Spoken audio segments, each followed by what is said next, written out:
Ang kabalaan maunay naghari sa gingharian sa Dios, holiness. Ang nahitabo ni Moises na balaan kay siya, nidanag ang iyang naong. Maunang diris unang pagbasa ni ingon nga gitaptapan ni Moises ang iyang naong basta moatubang siya sa mga tao kay mahadlok man silang magtan-aw siyang naong nga murag magdanag. Ngingay mong tupad na nidanag na ng imong naong. Ingna ko no. Kita ra ba kusog kita mangandoy og mudanag ang naong, papution ang naong para mudanag. Dili na mao ha. Kaning pagdanag sa naong kanang murag musanag siya. Aura ba? Aura. Kanang mga tao bitaw nga magtan-aw kas naong nga murag kag malipay magtan-aw. Mura bag balaan kay silag naong ba? Aura. Nya kanus-a man na mahitabo kung sama ni Moises sama sa mga santos ato yung biyaan ang tanan. Si Moises mubiya sa tanan og mosulod ngadto sa tulda. Makigatubang sa Ginoo biya gid tanan hasta pa sandalyas hubuon kay para gyud makaatubang sa Ginoo. Muna kita sad, kung gusto sa tang mabalaan, ang first requirement is biyaan gid ang tanan. Si Kristo man ang gitawag og balaan sa tanang balaan, the Holy of Holies. Munang ang iyasang imbitasyon nato, kung gusto mong mosunod nako, biyae gyud ang tanan.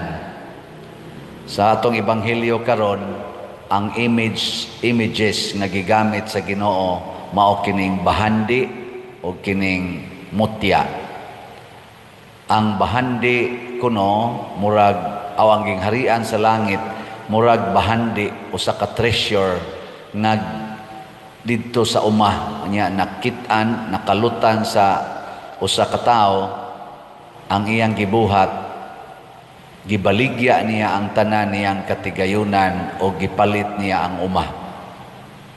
Nya mura sa kuno nig mutya nga nakit-an sa usa ka negosyante, ang iya sang gibuhat gibaligya sa niyang tanan niyang kabtangan o gipalit niya ang usa ka mutya. Kanabitang panultihon nga way kalipay nga mapalit, way kalinaw nga mapalit, way presyo ang kalinaw nga tinud-anay, way presyo ang kalipay nga tinud-anay, labaw sa tanan, way presyo ang kabalaan. Una dinis atong parokya sa pagkakaron, mao gyapon ni atong dadon ngadto sa Compostela, wa gyapoy presyo ang atong mga sakramento. Ang ato ra gyud love offering. Ngano man ay presyo ang kabalaan oy. Dili na nato pwedeng mabutangan og tawag na tag price. Ang kabalaan dili mapalit. Unsaon man na atong maangkon pinaagi sa pagbiya sa tanan. Ayaw gyud sa gula ang Ginoo ug ang kalibutan.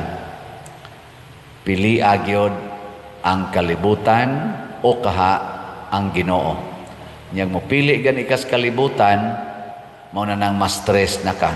Kay ang kalibutan dili man makahatag og kalipay og kalinaw. Ang ihatag sa kalibutan mga igsoon kana ra gyung problema, kabug-at, kahasol niya ang ending kamatayon. Mao ra gyud ihatag sa kalibutan. Kining tanan nga butang sa kalibutan, balay, yuta, kaning ato mga profession, mga ato mga opisina, kanang mga pagka-elected, pagka-politicians, pagka-pari, tanan nga nias kalibutan nga murag makapanindot nato pulos gyud na dili makahatag og kalipay. Pero kining mga butang sa kalibutan ato nang makudik ngadto ni Kristo, makunik na nato sa pagtuman sa gustos Ginoo.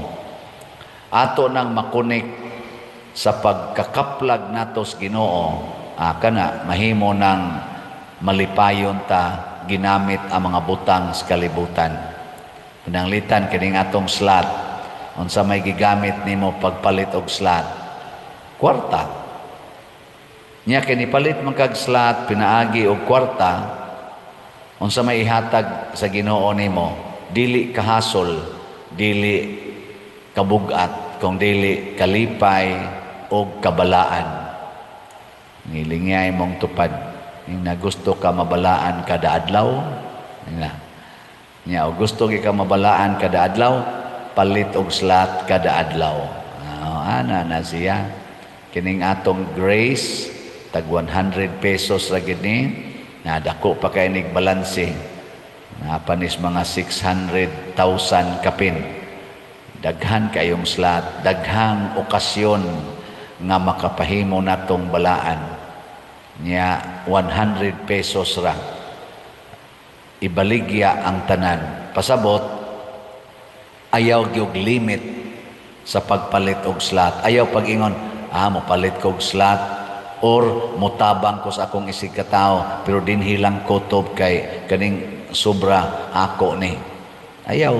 Basta, sige, yung palit, unsay tinukmod sa imong kasing-kasing, buhata gina, basta para sa Ginoo, mo nang ibaligya ang tanan. Unsay ito'y tubag nato sa Salmo, sa itong tubag, nindot man to kayo, balaan ang Ginoo nga atong Dios. Kana bitang mubuhatag mga butang nga ang tumong nato nga makonekta sa Ginoo, mabalaan ta, dili gyud na ikamahay. Wa diyo'y tao nga nagsigig hatag og tabang sa simbahan sa tinud-anay gyung pagtabang ba? Kanang naagi gugma nga nagmahay. Wa gyud. Pero daghan kay mga tao nga daw kayong manghatag ngadto mga isig katawo, mga kabos o kaha sa simbahan, nagmahay-mahay gid sila sa ilang kinabuhi. Mingola may pag mga dato sa naining ingon ako nga iya kuno kong bangkahag kaon, di lang kumusulti kay niya na sa ato sad unya sugarol man kay si ato panahon na mautong imbis nga gidayon niya ang pagbangka na kog kaon pag humas misa na ko Santo Niño, iya kong giingnan, Dre, sunod na lang Dre, o sila na lang akong pamilya mo imuanha Dre, kaya di apa ko'y gibuhat sa balay, importante kayo. Ang unsa ba di ay dito, man di siya derby di ay, nagderby man di ay manok, kaya sugarol man kaya tanan. Ang resulta ko no, sulti siya na ko, few days after, ingon siya nga, pastang di malasa din, namakak yung ko ato, onya, astang pildi hinon ako 250,000 kapin man tingin to yang pildi. Jesus ni bangka pa kong father dito di mahurot 10,000 oy. Ana. Ono magmahay-mahay ka oy. Basta gamito nimo ang imong bahandi para las kalibutano nimong katagbawan, magmahay-mahay ka. Pero imo nang ihatag ngadto sa Ginoo pinaagi aning palit og slot, tabang sa mga simbahan, tabang sa mga kabos, basta lagi pilo-piloon ginang imong kalipay. So manghinaot ta ang ato untang mga leaders, labi na gid ato mga political leaders dinhi sa atong nasod. Niini karong mga panahon na magbag-o ta sila. Dili nanta magpatuyang og gamit anang ilang gahom nga kalibutanon og mga bahandi sa ilang personal na mga kanang kalipay. Kung dili niya daghan kay karong nanginhanglan nga mga katawhan nato, mga kabus ug mga nang wadag mga balay tungod aning ni ang mga bagyo, mga baha nga nahitabo. Maunta na ilang atimanon, dili ning pagsigig kinihaay, siging priso, siging binakakay, ana kapoy na. Sobra na kayo ang atong kakapoy aning mga buhatan. Muna ang ato sang iampo ang ato mga government officials nga matinud-anon sa kayong nag-alagad sa katawhan. Hinaut unta malig-on sila o kanunay silang malipayon sa ilang kinabuhi.